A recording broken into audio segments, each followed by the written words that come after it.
बिस्मिल्लाहिर्रहमानिर्रहीम। अस्सलाम वालेकुम नाज़रीन, मैं हूं अहमद फ़वाद और आप देखते हैं मुझे मेरे यूट्यूब चैनल और फेसबुक पेज पर। नाज़रीन, दो ख़बरें आज के इस व्लॉग में आपके साथ में शेयर करूंगा। सबसे पहली खबर और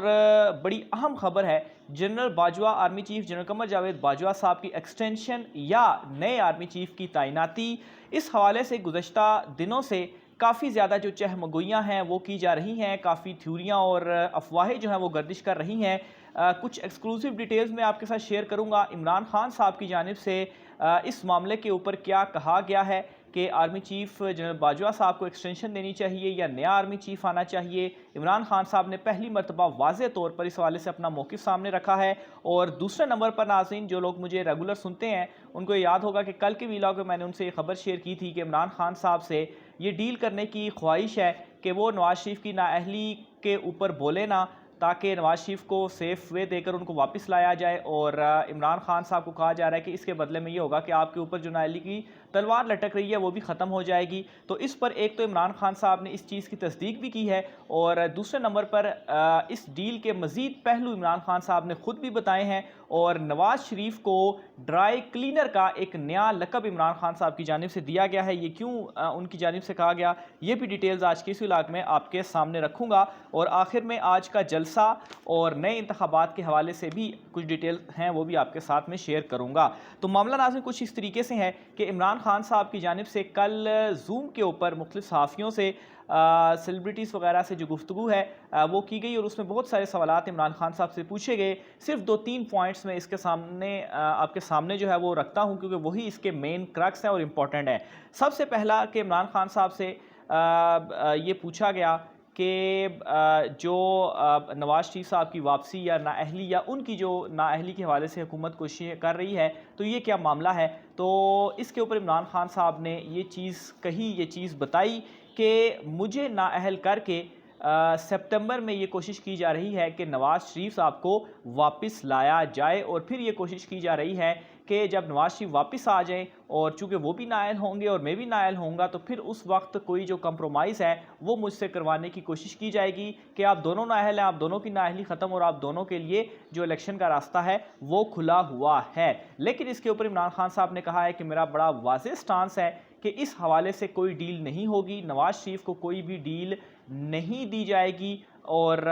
इनकी ये ख्वाहिश ज़रूर है कि नवाज शरीफ की वापसी हो। माफ़ कीजिएगा। तो इमरान खान साहब ने कहा कि इनकी ये भरपूर ख्वाहिश है कि नवाज शरीफ की वापसी हो, लेकिन मैं किसी भी सूरत इस मामले के ऊपर कंप्रोमाइज़ या कोई डील नहीं करूंगा। और यही खबर जो है वो मैंने कल के व्लॉग में आपके सामने रखी थी। दूसरे नंबर पर नाज़रीन, army chief general Qamar Javed Bajwa साहब के हवाले से क्वेश्चन हुआ उनकी एक्सटेंशन और नए आर्मी चीफ के हवाले से। और इसमें जो इमरान खान साहब ने एक बयान भी अपना दिया और ये समझें कि पाकिस्तान तहरीक इंसाफ की जो पॉलिसी है वो भी इससे वाज़ेह हो जाएगी। तो इमरान खान साहब की जानिब से ये कहा गया, जब उनसे सवाल पूछा गया कि आर्मी चीफ जनरल बाजवा साहब को एक्सटेंशन मिलनी चाहिए या नहीं मिलनी चाहिए, तो उन्होंने सबसे पहले तो ये बात कही कि कुछ लोगों की ये ख्वाहिश है कि फ़ौज में, या अपोजिशन की ये ख्वाहिश है, इनकी जो अपोजिशन है या हुकूमत मौजूदा उनकी ख्वाहिश है कि किसी तरह से हुकूमत की और फ़ौज पीटीआई की और फ़ौज को आपस में लड़वा दिया जाए। और इससे क्या होगा कि हालात उनके लिए इससे साजगार होंगे, क्योंकि ये इस वक्त इलेक्शन में नहीं जाना चाहते और इन सब को मालूम है कि ये सब भी मिलकर अगर इलेक्शन में उनके अगेंस्ट खड़े हो जाएं तो ये नहीं जीतेंगे। एक हद तक नवाज शरीफ की पहले ये ख्वाहिश ज़रूर थी कि इलेक्शन में जाया जाए, लेकिन पंजाब ज़िमनी इलेक्शन बुरी तरीके से हारने के बाद अब ये चाहते हैं कि नए इलेक्शन में ना जाया जाए या जल्द अज जल्द इलेक्शन में ना जाया जाए। लेकिन इस वक्त ये हुकूमत करने की भी पोजीशन में नहीं है, तो इसलिए ये जो तसादुम है, अगर ये हो जाता है तो इससे निगरान सेटअप भी लंबा हो सकता है या कुछ और भी हो सकता है, तो इनको टाइम मिल सकता है। तो बहरहाल एक तो उन्होंने इस सवाल के जवाब में ये चीज़ कही। और दूसरे नंबर पर नाज़रीन उन्होंने ये भी कहा कि ये जो मामला है आर्मी चीफ की एक्सटेंशन का या नए आर्मी चीफ की तैनाती का, तो इस मामले में कोई अबहाम जो है वो नहीं होना चाहिए, कोई इसमें कन्फ्यूजन नहीं होनी चाहिए। आर्मी जो है ये जो एक इदारे का, एक अहम इदारे का वो सरबराह है और इस आर्मी चीफ की जो तैनाती है वो मेरिट के ऊपर होनी चाहिए और उसी मेरिट के ऊपर उस आर्मी चीफ को लगा देना चाहिए। अब ये जो बहस की जाती है या ये बात की जाती है कि वो अगर होगा तो वो उसको लगा देगा या वो दूसरा बंदा होगा तो वो उस दूसरे बंदे को लगा देगा, तो ये जो है वो अदारों को कंट्रोवर्शियल जो है वो इससे होते हैं। तो इस चीज़ के ऊपर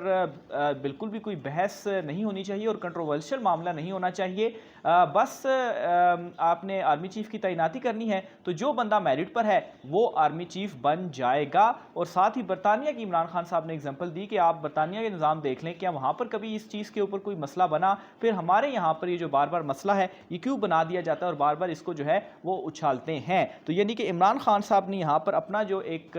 जो मौक़िफ़ भी सामने रखा वो यही था कि मेरिट के ऊपर जो है वो तैनाती हो जानी चाहिए। मज़ीद इमरान खान साहब से जो सवालात वगैरह थे वो भी किए गए। तो मज़ीद जब कुछ सवालात हुए और ख़ास तौर पर जो डील वाला सवाल था उसके ऊपर चूँकि कुछ क्वेश्चन बीच में रिपीट भी हुए तो उस पे अगेन इमरान खान साहब की जानिब से एक और जुमला मैं आपके सामने रखता हूँ कि इमरान खान साहब ने ये कहा जब उनसे राब्तों का सवाल हुआ कि हम पॉलिटिकल जमात हैं, हमसे कोई भी राब्ता करना चाहे तो वो कर सकता है, फ़ौज करना चाहे या पीटीएम करना चाहे, लेकिन पीटीएम ये बात अपने जहन में ज़रूर रखे कि पहले जो इलेक्शंस हैं उनकी डेट आएगी और फिर उसके बाद कोई बातचीत जो है वो होगी। और जब इलेक्शन की डेट आएगी और जो कुछ ये कह रहे हैं कि केपी और पंजाब असम्बलियाँ वो भी तहलील होंगी, लेकिन वो इलेक्शन की डेट के बाद ही वो जो डिसीजन है वो किया जाएगा। यानी कि इमरान खान साहब ने यहाँ पर ये भी इशारा दे दिया कि अगर इलेक्शंस होते हैं तो फिर केपी और पंजाब को भी तहलील करके वो इलेक्शंस में चले जाएंगे। फिर नवाज शरीफ के हवाले से इमरान खान साहब की जानिब से एक नया नाम उनको दिया गया और वो नाम ड्राई क्लीनर का दिया गया। और इमरान खान साहब ने ये कहा कि अब लोगों की ख्वाहिश ये है कि नवाज शरीफ को किसी तरह से ड्राई क्लीनर में डालकर उसे वापस धोकर और पॉलिटिक्स में वापस जो है वो लाया जाए, यानी कि अमली तौर पर। अभी भी खैर सारे मामलात उन्हीं के पास हैं, लेकिन ड्राई क्लीन करके इस तरह से कि नाअहली ख़त्म करके तो दोबारा वो इलेक्शन में पार्टिसिपेट कर सकें। तो बहरहाल इस हवाले से वो किसी तरह से कोई कंप्रोमाइज़ या डील करने को तैयार नहीं है और ना ही वो डील करेंगे, चाहे ये अभी तक इन्होंने जितना प्रेशर डाला ये मज़ीद भी करते रहेंगे तो कोई भी डील नहीं की जाएगी। आखिर में नाज़रीन आपको एक दो चीज़ें मुख्तसरन और भी बताता चलूँ, ख़ास तौर पर ARY की बंदिश के हवाले से। तो सिंध हाई कोर्ट ने कुछ दिन कबल गालिबन 2 या 3 रोज़ कबल ARY के हवाले से ये फ़ैसला दिया था कि इस चैनल को रिस्टोर जो है वो कर दिया जाए, लेकिन फिर उसके बाद अब ये खबर सामने आ रही है कि वज़ारत दाखिला ने सिक्योरिटी क्लीयरेंस से रिलेटेड इश्यूज़ को उठा के तो इनका जो लाइसेंस है वो कैंसिल कर दिया है। और मेरे ख़्याल से यहाँ पर ये जो वज़ारत दाखिला है वो तौहीन अदालत का भी इसमें जो है वो मुर्तकिब हो सकता है, क्योंकि ऑलरेडी अगर सिंध हाई कोर्ट ने उसे रिस्टोर करने का ऑर्डर दिया तो फिर उसके बाद आपने उनका जो लाइसेंस है वो कैसे मनसूख कर दिया। और अभी भी जो ARY मुकम्मल तौर पर जो रिस्टोर है वो नहीं किया गया। और साथ ही साथ अताउल्लाह तारड़ साहब जो हैं उनकी गिरफ्तारी के लिए इत्तलात सामने आई हैं कि वो छापे मारे गए हैं, उनके घर पर भी छापा मारा गया है। लेकिन अता तारड़ साहब जो कि काफ़ी ज़्यादा उस वक्त बिल्कुल फ्रंट लाइन पर थे जब पाकिस्तान तहरीक इंसाफ के कारकुनों के ख़िलाफ़ 25 मई को जो कार्रवाइयाँ हो रही थी, लेकिन इस वक्त वो इस्लामाबाद में आकर छुप कर बैठ गए हैं। और ख़ैर उन्होंने अपनी हिफाजती ज़मानत के लिए भी अप्लाई किया था, लेकिन खाली अताउल्लाह तारड़ नहीं बल्कि मज़ीद अताउल्लाह तारड़ या अता तारड़, मेरे ख़्याल से इनका जो नाम है पूरा मैं भूल रहा हूँ, अता तारड़ साहब जो हैं इस्लामाबाद में आकर इस वक्त बैठ चुके हैं, क्योंकि गिरफ़्तारी का जो खौफ है वो इस वक्त उनके गिर्द मंडला रहा है। इमरान खान साहब ने जलसे के हवाले से भी जो अपना जूम सेशन था उसमें डिस्कशन की और ये कहा कि जो आज का जलसा होने जा रहा है 13 अगस्त की शाम को, इसमें वो पार्टी का आगे का लाहे अमल क्या होगा इस हवाले से भी कुछ जो चीज़ें हैं वो आवाम के सामने रखेंगे। और ये बहुत ज़्यादा इम्पॉर्टेंट है इमरान खान साहब का जो आगे का लाहे अमल होने जा रहा है, क्योंकि ये जो अगस्त का महीना, आप ये समझें कि अगस्त का महीना डेडलाइन है। अगर अगस्त के महीने में असम्बलियाँ टूट जाती हैं तो इसी सूरत में अक्टूबर नवंबर में जो इलेक्शंस हैं वो करवाए जा सकते हैं। अगर ये मामला सितंबर